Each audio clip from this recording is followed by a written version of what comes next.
Welcome to Letters to Rising Leaders. It's a podcast series about God, soul, love, and leadership. And I'm your host, Tom Mohr.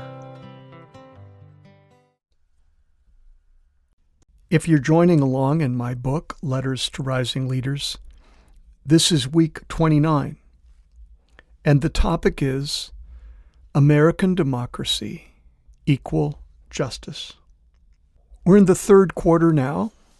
Our theme is Where's the Need?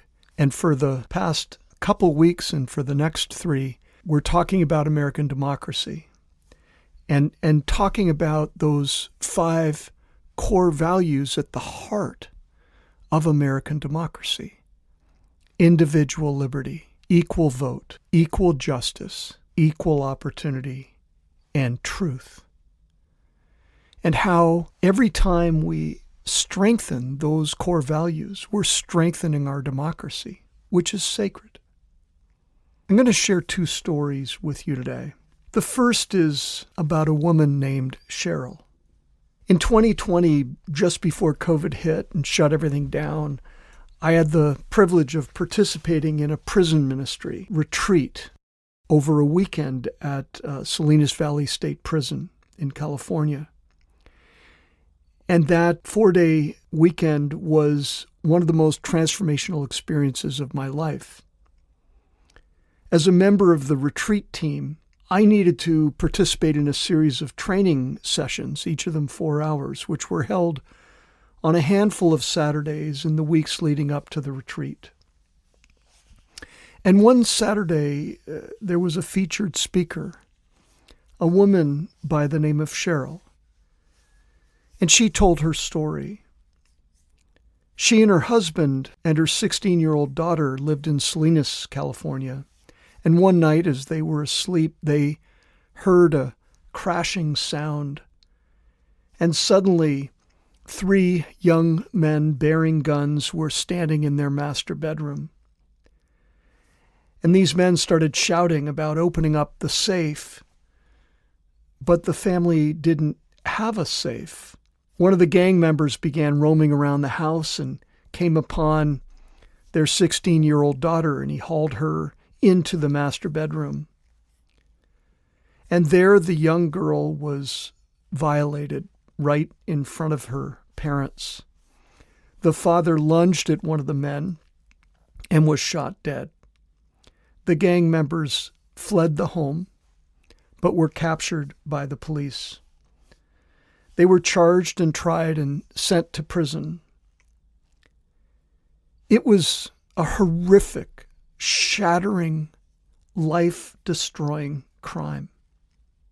In the years following the crime, Cheryl sought God's help to somehow get past her hate and anger.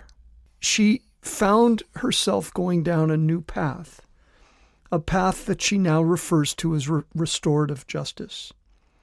She reached out to the California Department of Corrections asking to speak to the men who had committed this crime. She was turned down multiple times, but she persisted, and finally, after a couple of years, she was allowed to request a meeting. 2 of the men agreed to meet with her. In the first meeting, she asked the man why had he done this. The man was shifty and defensive, didn't say much. She ended the meeting by saying that she didn't hate him. She forgave him. But in the second meeting, the second young man came into the meeting trembling.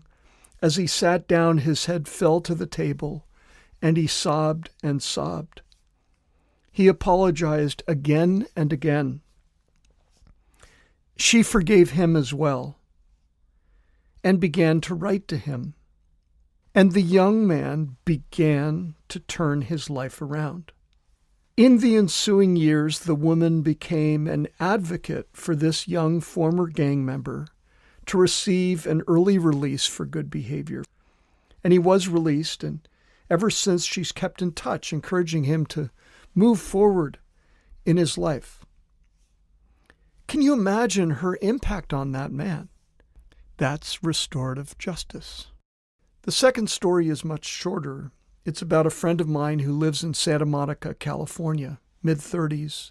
Darnell's an American dream story. Grew up in poverty, lived in the midst of gang violence, overcame staggering obstacles to get his MBA, and now in a rising professional career. He has a nice home, a nice car. And as he drives his car around Santa Monica, whether to shop or to get groceries or whatever, about once a month, he's pulled over by the police. That's Darnell's life. I haven't been pulled over by police in 15 years. Something's not equal there. And we know it. Black and brown people are more likely to be pulled over, to be arrested when they are pulled over, to be subjected to various forms of abuse by police, even to die at the hands of police, more likely than those who are not black and brown. And that's not to say that police are bad. Of course not. The vast majority of police are good people seeking to apply equal justice in the world. But the reality of unequal treatment remains. Now, any society needs a strong system of justice. All citizens must respect the rule of law. Every citizen's entitled to expect that it will be applied equally. But justice isn't equal. Moreover, justice clearly has to involve punishment so as to deter crimes, but if it's only about punishment, hurt people will hurt people again and again. What if justice can be restorative? What if justice can lead to repair?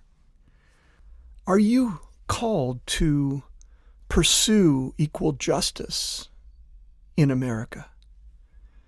If so, you will be doing God's work, whether it be to strengthen restorative justice, whether it be that the rule of law is applied equally, or whether, as is the topic of this week's song, your call is to work for the release of the unjustly convicted.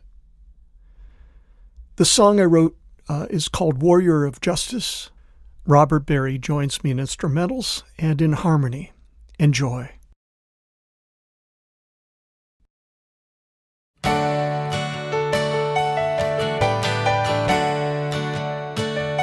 A flimsy claim, a jury swayed, a prison door, a man betrayed. Feel the hours, feel the years, feel the loss, feel the tears. Who defends the victims locked behind those bars? Who will mount the challenge to yank that door ajar? Defender of the voiceless, defender of the wronged, warrior of justice. Sing his song.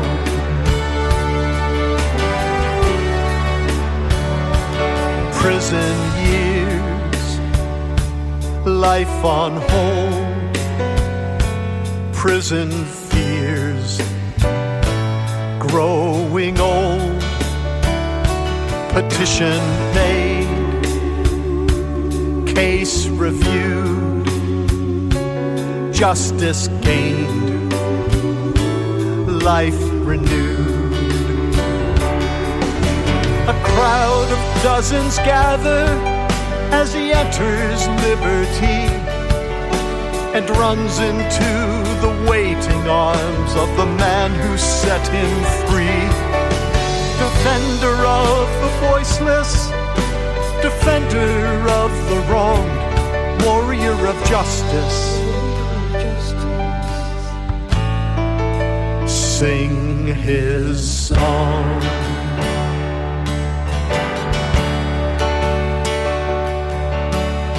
could have had his pinstripe suits and driven fancy cars. But his life was for the innocent, the ones behind those bars. And someday at his funeral, 100 strong will come for the man who won their freedom, one by one.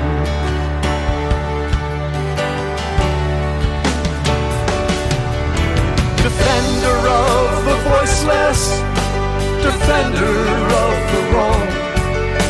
He worked to set the captives free his whole life long.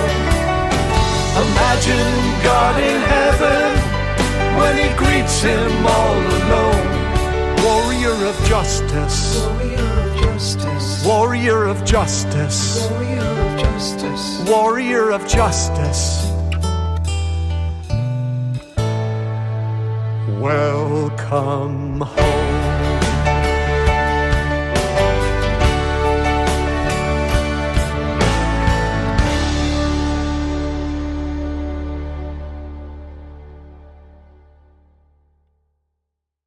Warrior of Justice, welcome home.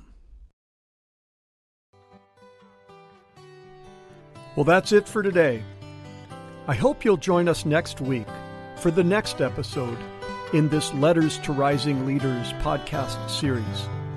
As I say each week, leader of goodness, go in faith to love and heal the world.